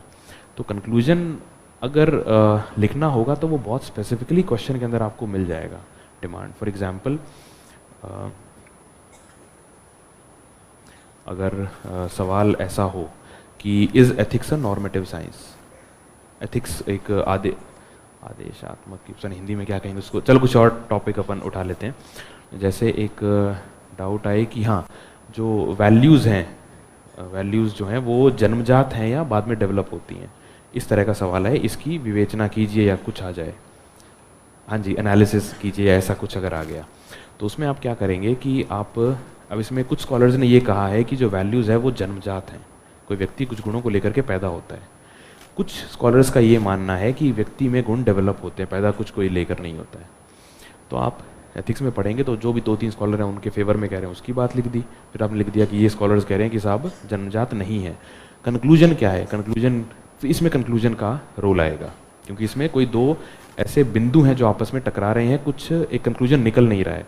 फॉर एग्जांपल अगर आपके सामने सवाल आए कि ease of doing business index के पैरामीटर्स के बारे में लिखिए, तो उसमें कंक्लूजन आप क्या लिखेंगे? हर क्वेश्चन में ज़रूरत नहीं है कंक्लूजन। आपको क्वेश्चन की डिमांड फुलफिल, आप ऐसा सोच के मत जाओ कि फॉर्मेट कि मुझे इंट्रोडक्शन बॉडी कंक्लूजन, नहीं। आपका काम है आंसर की डिमांड को फुलफिल करना, ठीक है। अगर डिमांड ये है क्वेश्चन की कि आप इसमें कुछ कंक्लूड करें, जैसा इसमें आपको मैंने बताया कि 2 उल्टे अपोजिंग व्यूज़ हैं, उस केस में आप कुछ कंक्लूजन लिख सकते हो। लेकिन जहाँ पे है ही बिल्कुल सीधा सीधा, वहाँ एक्स्ट्रा 2 पॉइंट लिखो ना जो आपको हेल्प करे टू गेन मोर मार्क्स, है ना, इस तरीके से आप। हाँ जी, और बताओ कुछ। हाँ जी, शॉर्ट नोट्स कैसे बना सकते हैं? शॉर्ट नोट्स किस चीज़ के बनाना चाहते हैं आप? देखिए, शॉर्ट नोट्स का ऐसा है कि जो आपके नोट्स हैं स्प्रिंग बोर्ड के या जो भी नोट्स आप बना रहे हो, तो उसमें 2 तरीके होते हैं। एक तो कि आप अलग से कॉपी बनाओ, उसमें आप उसके मेन पॉइंट्स लिखो, शॉर्ट नोट्स यही तो होता है। या फिर आप आजकल हाइलाइटर पेन आते हैं, आप उसी को वहीं हाईलाइट कर दो कि ये इंपॉर्टेंट है, आपका टाइम बचेगा, आपकी एनर्जी बचेगी। दोनों में से जो भी आप, शॉर्ट नोट्स बनाने का भावार्थ ये होता है कि इंपॉर्टेंट चीज़ें आप अलग से लिख रहे हैं ताकि आप जल्दी उसको पढ़ सके बजाय पूरी वो पढ़ने के। तो शॉर्ट नोट्स अगर आपको अलग से बनाने हैं तो आप इंपॉर्टेंट चीज़ें अलग से लिख लें, नहीं तो आप ऑल्टरनेटिवली यू कैन हाईलाइट उन इंपॉर्टेंट चीज़ों को आपके बेसिक नोट्स में ही, राइट, और आप उसी को जल्दी जल्दी पढ़ लीजिए क्या चाहिए, हाईलाइट किया हुआ ये इंपॉर्टेंट है, तो आपका शॉर्ट नोट्स उसी में हो गया। तो मैं तो यार ये वाला तरीका यूज़ करता था, मैंने अलग से शॉर्ट नोट्स कभी नहीं बनाए। मुझे ऐसा लगता है कि समय उसमें जाता है। अब बहुत लोग बनाते भी हैं, उनके लिए हेल्प भी करता होगा, तो आप अपना उसमें देख सकते हैं। तरीका आपको मैंने बता दिया कि इंपॉर्टेंट चीज़ें आप अलग से पेपर पे लिख सकते हैं कि ये इंपॉर्टेंट चीज़ें हैं। हाँ जी, और बताओ। नमस्ते सर। सर नमस्ते। हाँ जी नमस्ते। हाँ जी सर, पढ़ने के लिए सुबह का टाइम बेस्ट रहता है या रात का? ठीक है, नहीं ठीक है यार, पता है मैं आपको ये बताता हूँ बात। जब मैं कोचिंग करने गया था ना दिल्ली में, तो दिल्ली में मैं कोचिंग करने गया था, तो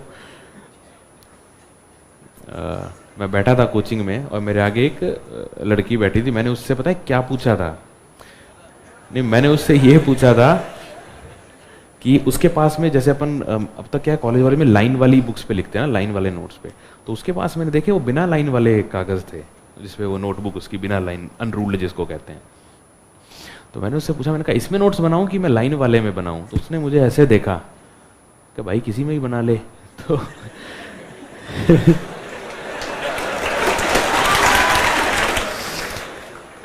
तो पता नहीं उसको लगा क्या होगा कि ये कोई डाउट तो है नहीं, ये तो ऐसे ही बात करना चाह रहा है, शायद उसको लगा होगा, आई डोंट नो, लेकिन वो सही में डाउट था मेरा।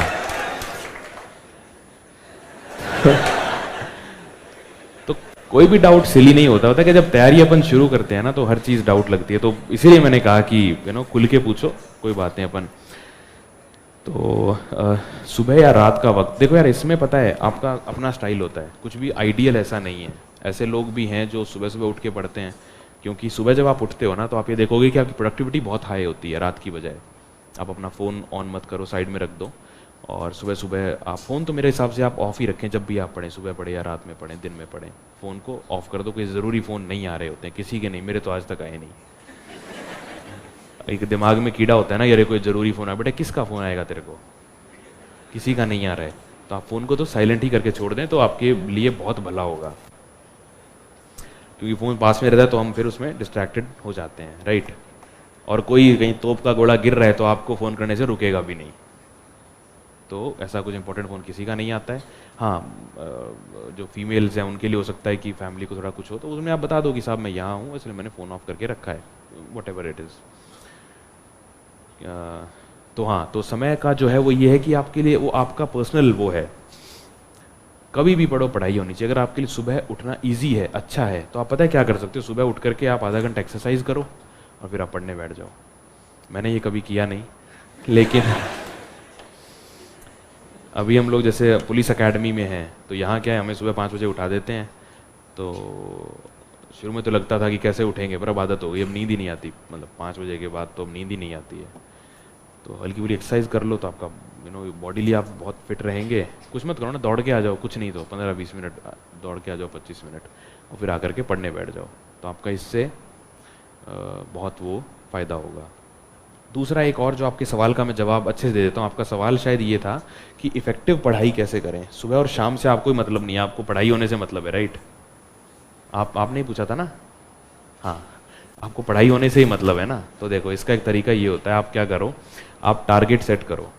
कैसे कि मुझे आज जो भी सब्जेक्ट आप पढ़ रहे हो, ज्योग्राफी, हिस्ट्री, जो भी आप पढ़ रहे हैं, उसके आज ये 3 या 4 चैप्टर। अब वो टारगेट ऐसा नहीं हो कि 2 लाख चैप्टर एक दिन वाले, नहीं, मतलब रियलिस्टिक हो कि मैं 2 चैप्टर 3 चैप्टर या 50 पेज 60 पेज कर सकता हूँ या कर सकती हूँ। वो टारगेट आपने बना लिया। अब आप जब उस टारगेट को करने बैठें तो आप टाइम ले नोट कर लीजिए कि जैसे आप सुबह 7 बजे पढ़ने बैठे तो आप ये देख लीजिए कि आपने वो 40-50 पेज कितनी देर में किए। जैसे मान लीजिए आपने 2 घंटे में कर लिए 9 बजे तक, तो इससे आपको एक बेटर ट्रैक रहेगा कि मैंने मेरे 40 पेज भी कर लिए और 2 या 3-4 घंटे जो भी लगते हैं आपको, आपने उसमें कर लिए। नहीं तो एक बार क्या होता है, हम पूरे दिन बुक खोल के बैठे रहते हैं एंड वी डोंट रियलाइज कि हम टाइम वेस्ट कर रहे हैं।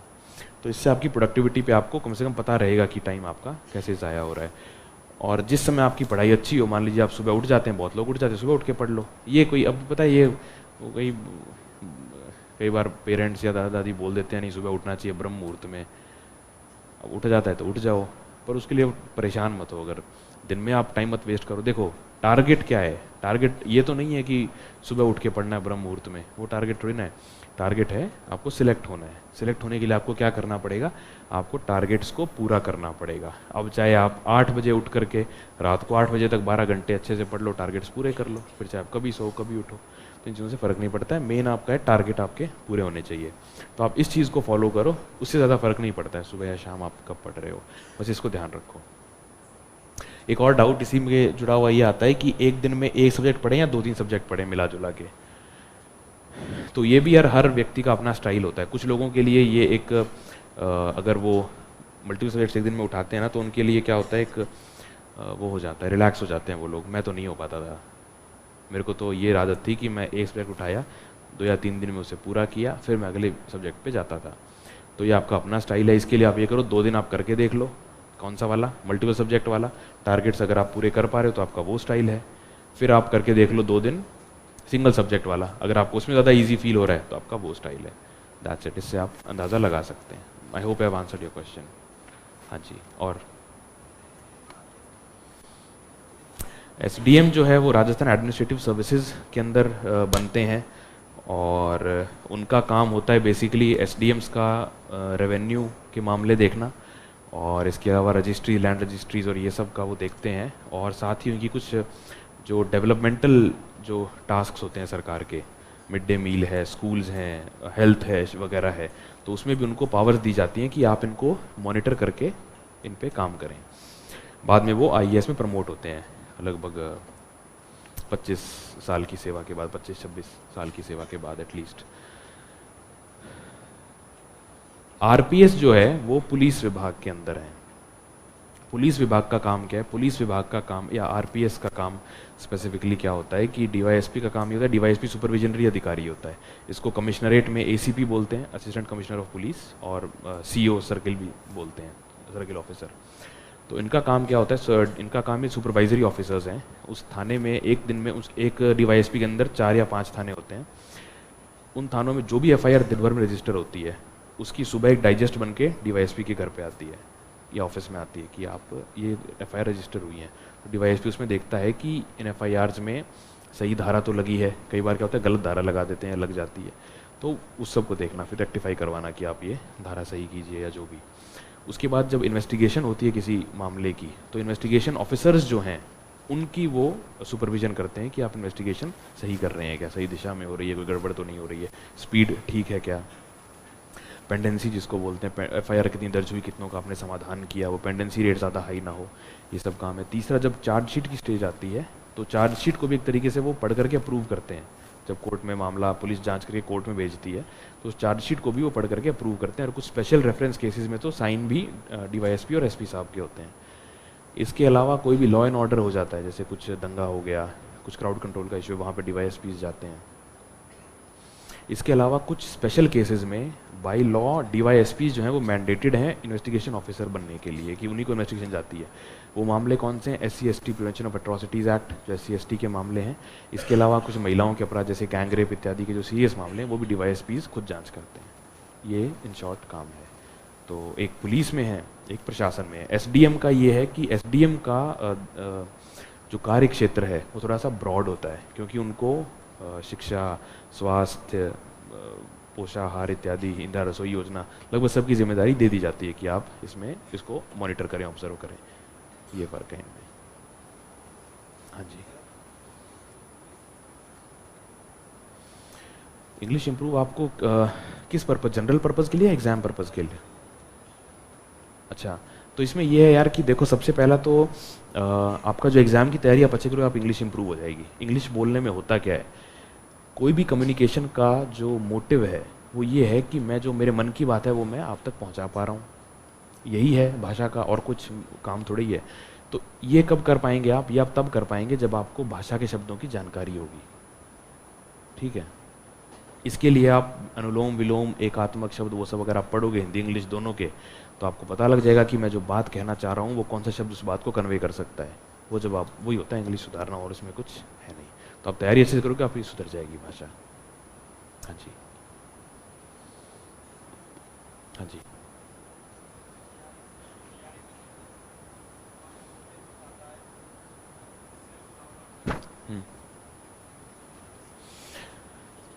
आपके लो फेज सभी के साथ आते हैं। ये ऐसा नहीं है कि आपके साथ ही आ रहे हैं या आप में कुछ दिक्कत है, सभी के साथ आते हैं। ऐसा कोई ब्रह्मांड में पैदा नहीं हुआ जो हमेशा अप फेज में रहता हो। तो सबसे पहले तो दिमाग में आप ये बैठा लो कि ये लो फेज हर एक के साथ है। जो पढ़ने में दिक्कतें पेश आ रही हैं ये सभी को आ रही हैं, आप अकेले नहीं हो। सबसे पहले तो ये बात आप दिमाग में सब लोग आप बैठा लो।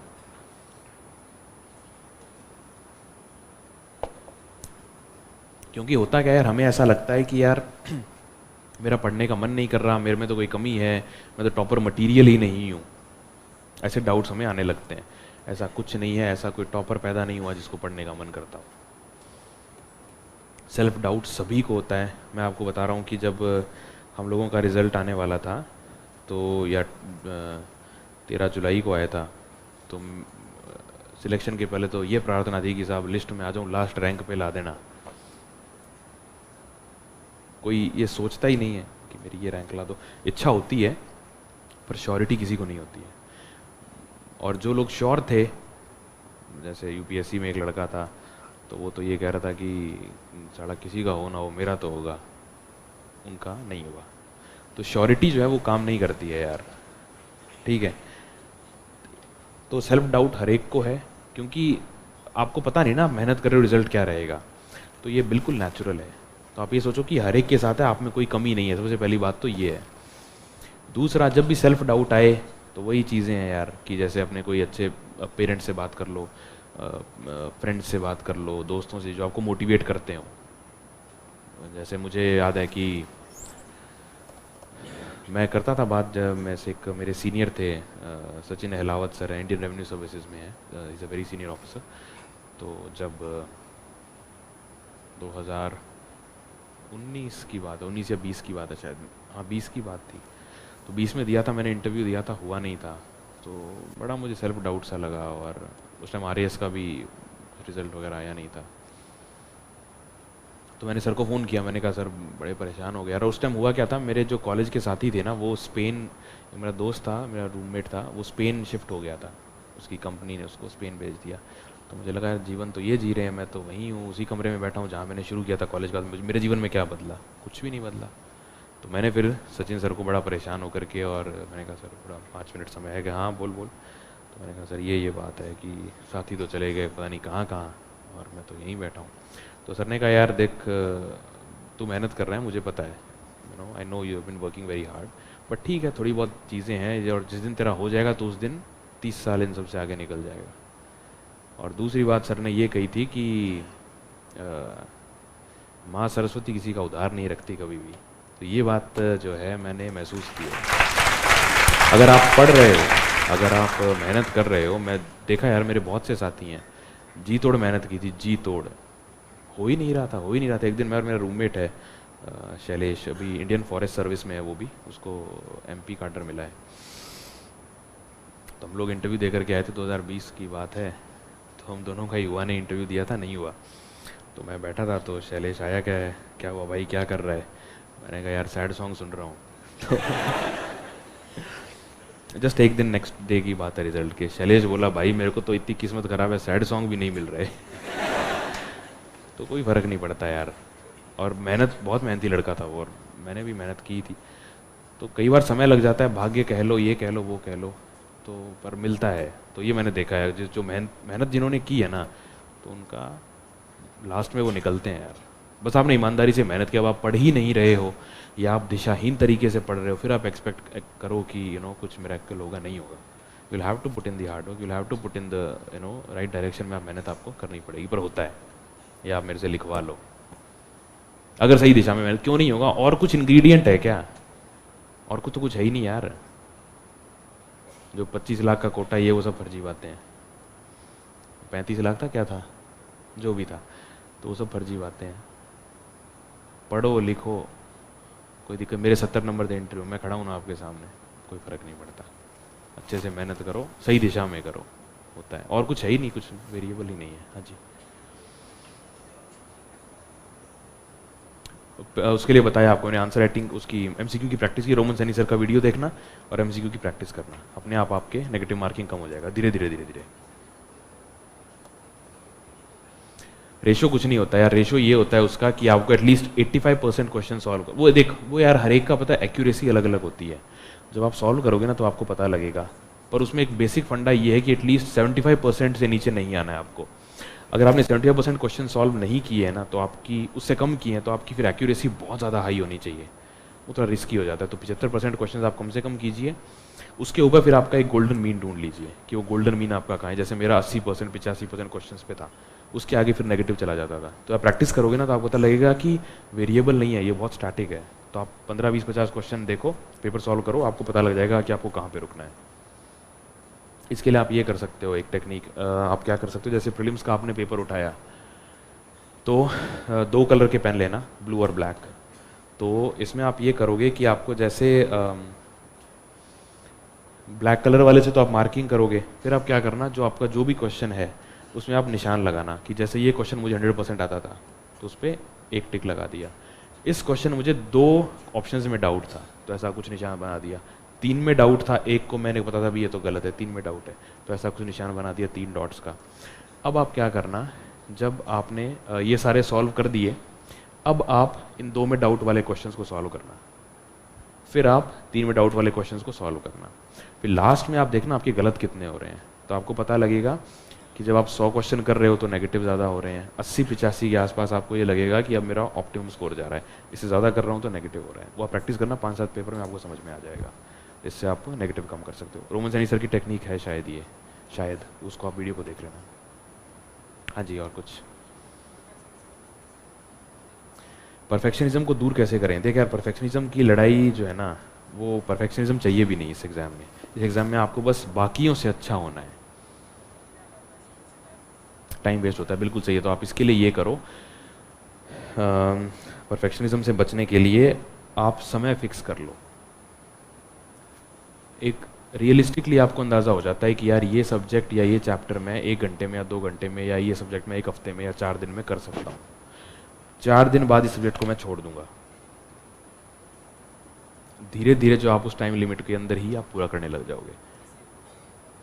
छोड़ दो, कोई डाउट नहीं आएगा, छोड़ दो। वो वैसे ही पूरा नहीं हो रहा था, वो पूरा होने वाला था क्या? वो नहीं हो रहा था वो पूरा, उसको छोड़ दो आप। और जब आप ये टकोगे ना कि मुझे 4 घंटे में इसको पूरा करना है, तो आप एक्स्ट्रा परफेक्शन में जाओगे नहीं, आप इसको पूरा करोगे। उस टाइम लिमिट के अंदर रहो बस। मतलब ये है कि टारगेट सेट कर दो, टारगेट प्लस टाइम, कि 40 पेज 2 घंटे में करने हैं। इस टाइम लिमिट को सेट कर दिया ना तो आप उसको नहीं करोगे, फिर आप ये टेक्निक आप यूज़ कर सकते हो। हाँ जी, बिल्कुल ज़रूरी नहीं है। देखिए, एनसीईआरटीज़ का पर्पज़ ये होता है कि अगर आप खुद से पढ़ रहे हो, राइट, तो आपके पास कोई डाउट्स पूछने के लिए है नहीं, आपको समझाने के लिए कोई है नहीं। तो एनसीईआरटीज़ का मकसद ये है कि जब आप खुद से पढ़ रहे हो तो आप 6ठी से शुरू करो, 6ठी 7वीं 8वीं 9वीं 10वीं, आपके डाउट्स आते ही नहीं, क्योंकि बच्चों की भाषा में लिखी है। आप यहाँ पे आ गए हो, डाउट्स पूछने के लिए आपके पास टीचर्स हैं, तो आप क्यों पढ़ोगे एनसीईआरटीज़? कुछ अलग थोड़ी ना लिखा है उसमें, लिखा तो वही है जो आपके नोट्स का है। आप सीधे आप नोट्स पढ़ सकते हैं। कोई डाउट्स है तो आप टीचर्स से रेफर करें। एनसीईआरटी का बस इतना लॉजिक है। हाँ जी,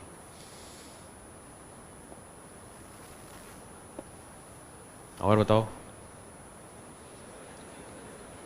अच्छा, एक हम लोगों के एकेडमी में एक हमारे बैचमेट हैं, तो वो क्या होता है जब पढ़ने का मन नहीं हो रहा होता ना या कुछ ऐसा है, तो वो जो फैकल्टी आते हैं उनसे पूछ रहे आपके प्राउड मोमेंट बताओ।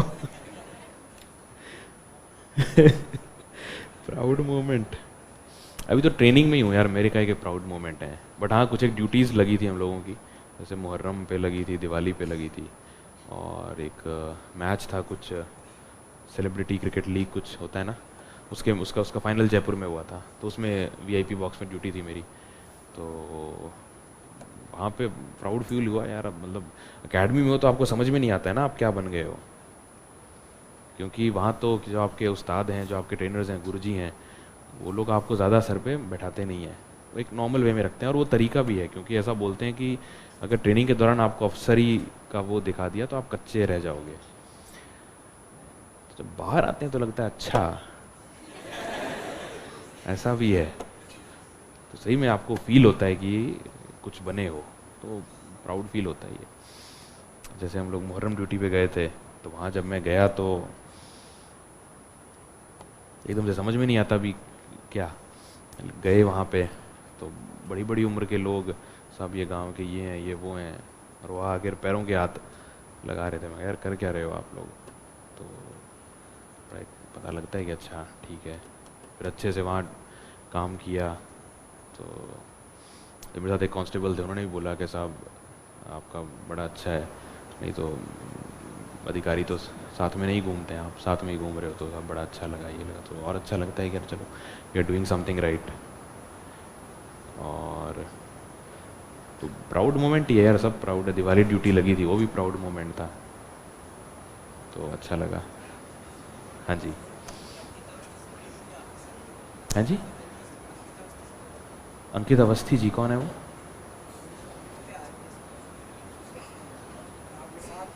अंकित अवस्थी, 36 लोग तो हैं ही हम सारे यार, अंकित अवस्थी तो कोई नहीं है, कोई और सर्विस मिली होगी या तो मेरे बैच के नहीं होंगे फिर वो।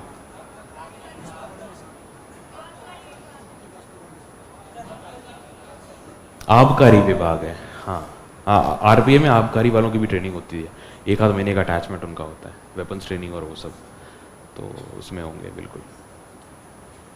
अंकित अवस्थी, ठीक है, आबकारी में होंगे यार, मेरा तो उनसे परिचय है नहीं। अच्छा हाँ, मिला हूँ उनसे एक बार शायद, ठीक ठीक ठीक, मिला हूँ बिल्कुल बिल्कुल। आरपीएस में नहीं है वो, आबकारी में ही है, सही कह रहे हो आप, उनसे मिला था मैं एक बार। हाँ जी,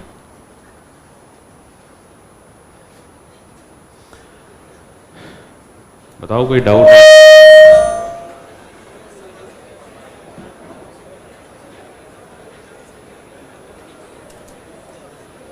7 बजे तो माइक किसके पास है? बंद कर दो ना, माइक किसके पास है? हाँ जी, उसको बंद, उसी से वो डिस्टर्ब, अच्छा बंद है वो। 7 बजे के पहले छोड़ेंगे तो नहीं अपन को, ये 5-10 मिनट और हैं, कुछ पूछ लो। और क्लास भी अपनी 5:30 शुरू हुई थी, तो हो सकता है। हाँ जी, हाँ जी,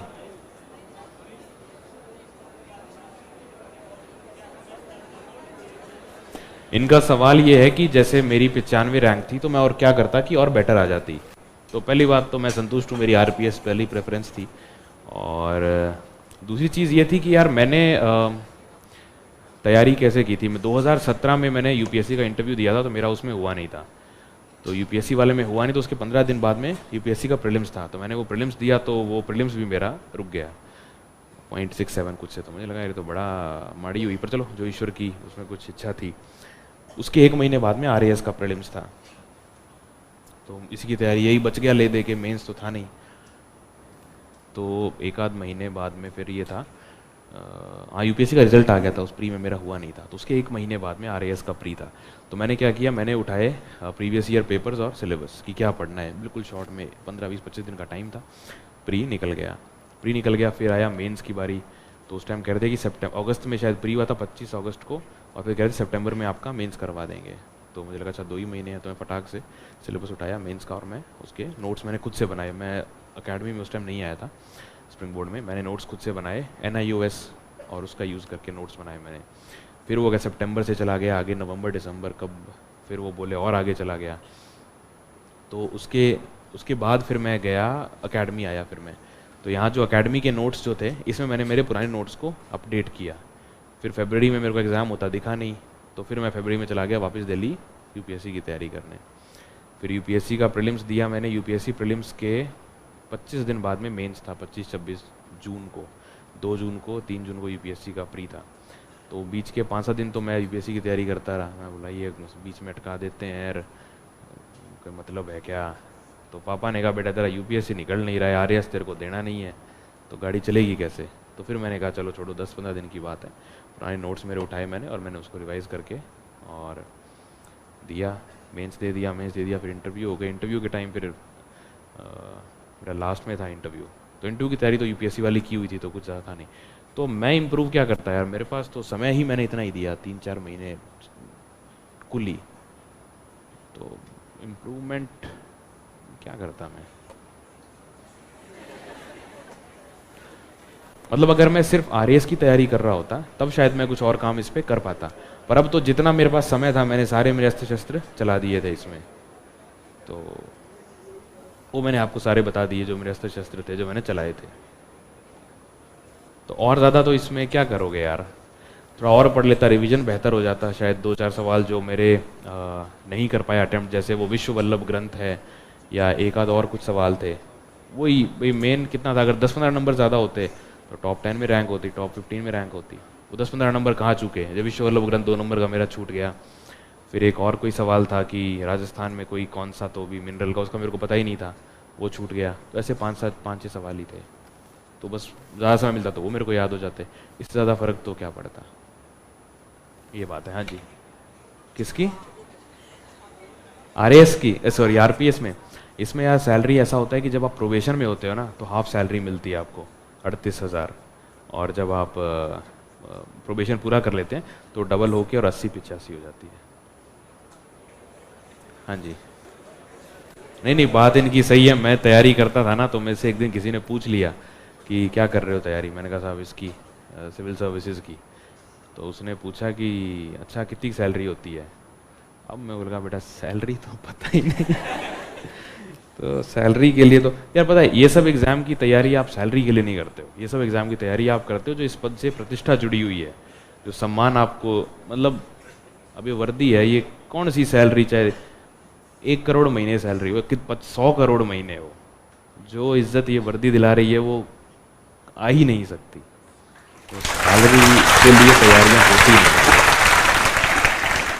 हाँ जी, और कोई सवाल?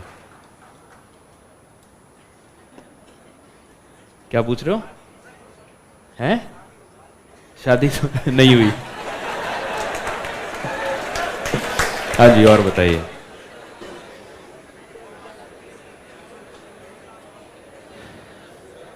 हाँ जी,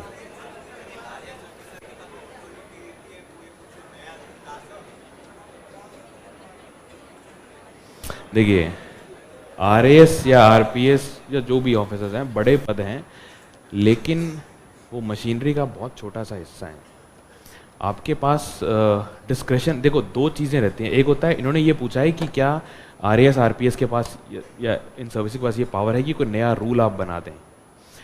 देखिए रूल बनाने का काम जो है वो, लॉ बनाने का काम है विधायिका का, रूल बनाने का काम है एग्जीक्यूटिव का। एग्जीक्यूटिव यानी कि जो सीनियर ब्यूरोक्रेसी है, सेक्रेटरी लेवल, उस लेवल पे रूल्स बनाए और निर्धारित किए जाते हैं।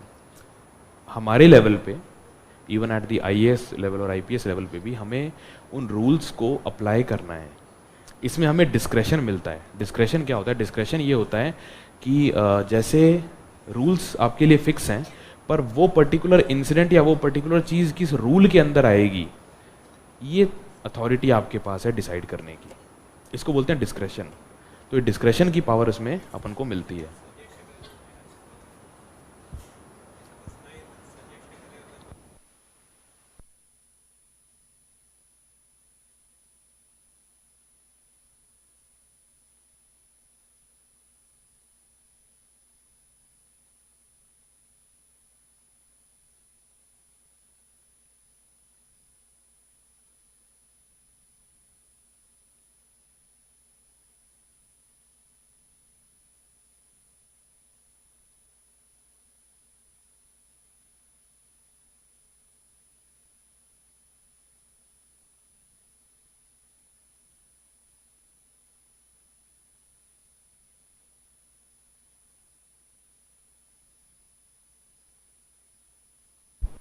हाँ जी, और बताइए कोई डाउट ऐसा हो? एक आध कवर करते हैं लास्ट। हाँ जी प्लीज। हाँ हाँ, उसमें आप ऐसा कर सकते हैं, चूंकि आप क्लासरूम्स में आ रहे हैं तो आपको इसका भी सिलेबस पूरा करना होगा, तो दिन में आप एक आध घंटा एक्स्ट्रा दे सकते हैं उस पर्टिकुलर विषय को जिसको आपको वो करना है, राइट। तो इससे आपका विषय जो है साथ साथ एक आध महीने में कंप्लीट हो जाएगा, तो आपको उस पर ग्रिप आ जाएगी। एक दो घंटे दिन में आप दे सकते हैं अलग से, तो आपका ये चीज़ भी बाधित नहीं होगी और उसकी भी आप तैयारी कर सकते हैं। रिवीजन का आप कुछ पूछे ना, आप भी ये कर सकते हो, दिन में एक आध घंटा आप एक्स्ट्रा दे सकते हो रिवीजन के लिए, तो वो धीरे धीरे कवर हो जाएगा।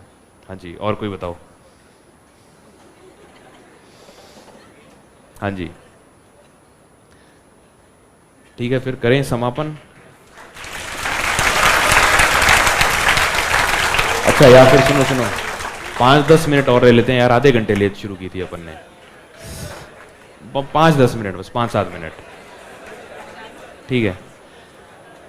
हाँ जी, समझ सुनाई नहीं दे रहा है, हम क्या कह रहे हैं?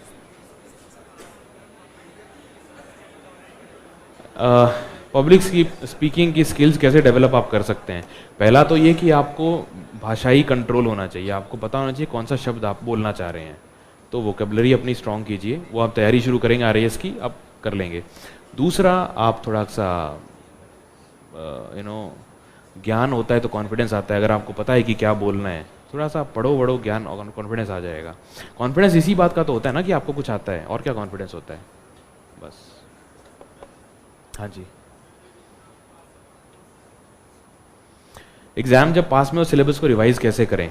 तो इसमें यह है यार कि देखो, जब आप अभी से आप पढ़ोगे ना, तो एटलीस्ट 5-7-10 बार आप सिलेबस को पढ़ डालोगे, तो एग्जाम के पास तो आपको कुछ लगेगा ही नहीं वो रिविजन।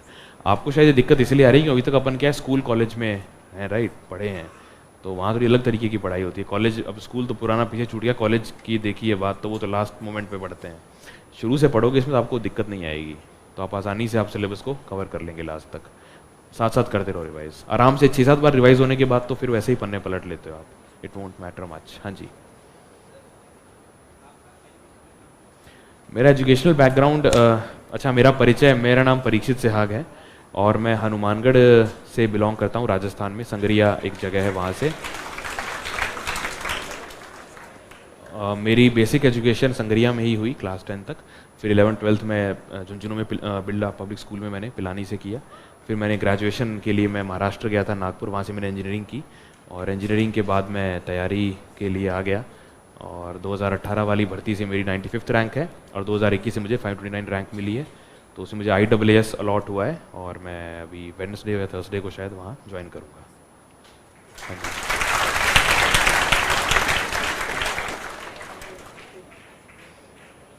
और बताइए। हाँ जी, हाउ एम आई सो काम एंड कंपोज्ड? एक तो शायद आई एम टायर्ड, तो इसलिए मैं एनर्जी लो लग रही है, आई डोंट नो। नहीं यार, रिलैक्स्ड रहो ना, मतलब जीवन में थोड़ा सा अपने आप काम एंड कंपोज रहोगे। धीरे बोलो, बोलने की स्पीड कोई बात नहीं। See, at your age it's expected of you, आपकी उम्र के हिसाब से you can't act like a 70-year-old।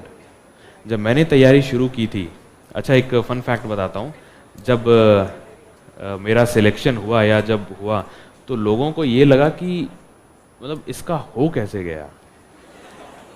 Trust me, मैंने जब तैयारी शुरू की थी उससे तो मैं बहुत अलग हूँ आज, बहुत ज़्यादा। मतलब कॉलेज में तो युवा नेता हुआ करते थे हम लोग, तो अब तो उससे बहुत अलग, बहुत ज़्यादा अलग, नहीं बहुत ज़्यादा अलग। मतलब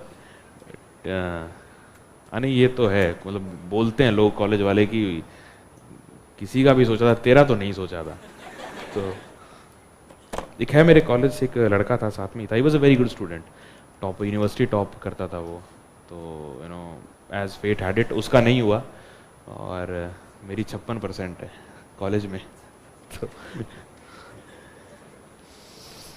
तो बदलाव आते हैं यार, जब आप तैयारी शुरू करते हो ना, तो आप में बदलाव आते हैं। हाँ जी,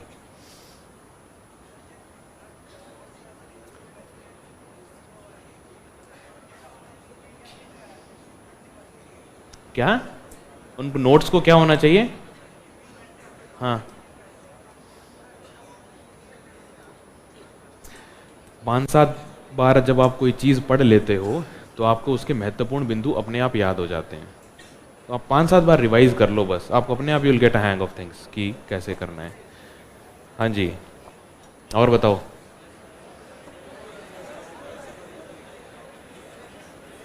हाँ जी, नहीं, इकोनॉमिक्स में दिक्कत आई थी मुझे, क्योंकि इकोनॉमिक्स में क्या हुआ था, मैं वाजीराम में जब था तो एक दिन इकोनॉमिक्स में पढ़ा रहे थे, तो मेरे बगल में एक लड़की थी, मतलब अरे मैं नहीं बैठा था, मैं पहले से बैठा था, मैं बाद में नहीं बैठा था, तो मैं पहले से बैठा था। तो हुआ क्या कि वो सर पढ़ा रहे थे इकोनॉमिक्स की पहली दूसरी क्लास में, और उन्होंने कुछ स्टॉक्स या शेयर्स का कुछ बताया। तो सर ने बोला कि स्टॉक्स, ही वाज टॉकिंग। तो मैंने उससे पूछा, मैंने कहा अरे सुनना, ये स्टॉक्स क्या होता है? तो उसने मेरी तरफ ऐसे देखा कि शेयर्स को स्टॉक कहते हैं। तब मुझे लगा, मतलब उसका भाव ये था कि इसका होगा क्या। तो बिकॉज इकोनॉमिक्स कभी पढ़ी नहीं थी जीवन में। फिर मैंने उस पर मेहनत की, क्योंकि मुझे पता था कि ये मेरा वीक सब्जेक्ट है, और अब मुझे इकोनॉमिक्स में फिर कोई दिक्कत, क्योंकि मुझे पता था वो मेरा वीक था, वर्क हार्ड ऑन इट। मैंने उसकी अलग से बुक ला करके उस पर मेहनत की। तो आप वैसे कर सकते हैं। हाँ हाँ हाँ जी, तो यही है यार, बढ़िया एंजॉय करो, पढ़ाई करो। At the end of the day 2-4 चीज़ें याद रखो कि यार जितनी जल्दी यहाँ से आप निकलेंगे, जितनी जल्दी आप निकलेंगे, मैं ये नहीं कह रहा हूँ कि पहले अटेम्प्ट में सबका हो जाएगा, इच्छा तो मेरी है सबका हो जाए, बट कोई बात नहीं, you may take time, but आप मेहनत करते रहो, अपने आप के साथ ईमानदारी रखो, टारगेट और टाइम बेस्ड अप्रोच रखो, डिस्ट्रैक्शंस को लिमिटेड रखो। मैं ये नहीं कहूँगा डिस्ट्रैक्शंस नहीं आएंगे, आएंगे, उनको लिमिटेड रखो। और जब पढ़ाई बहुत अच्छी चल रही होती है ना एग्जाम से, तब डिस्ट्रैक्शन तभी आते हैं, ये एक फैक्ट है। एग्जाम से जस्ट पहले आपको मतलब क्या क्या जीवन में मिलने लगेगा, बट उसको थोड़ा सा आप उसको आगे के लिए रखें, and you will all get through. चलिए, थैंक यू वेरी मच।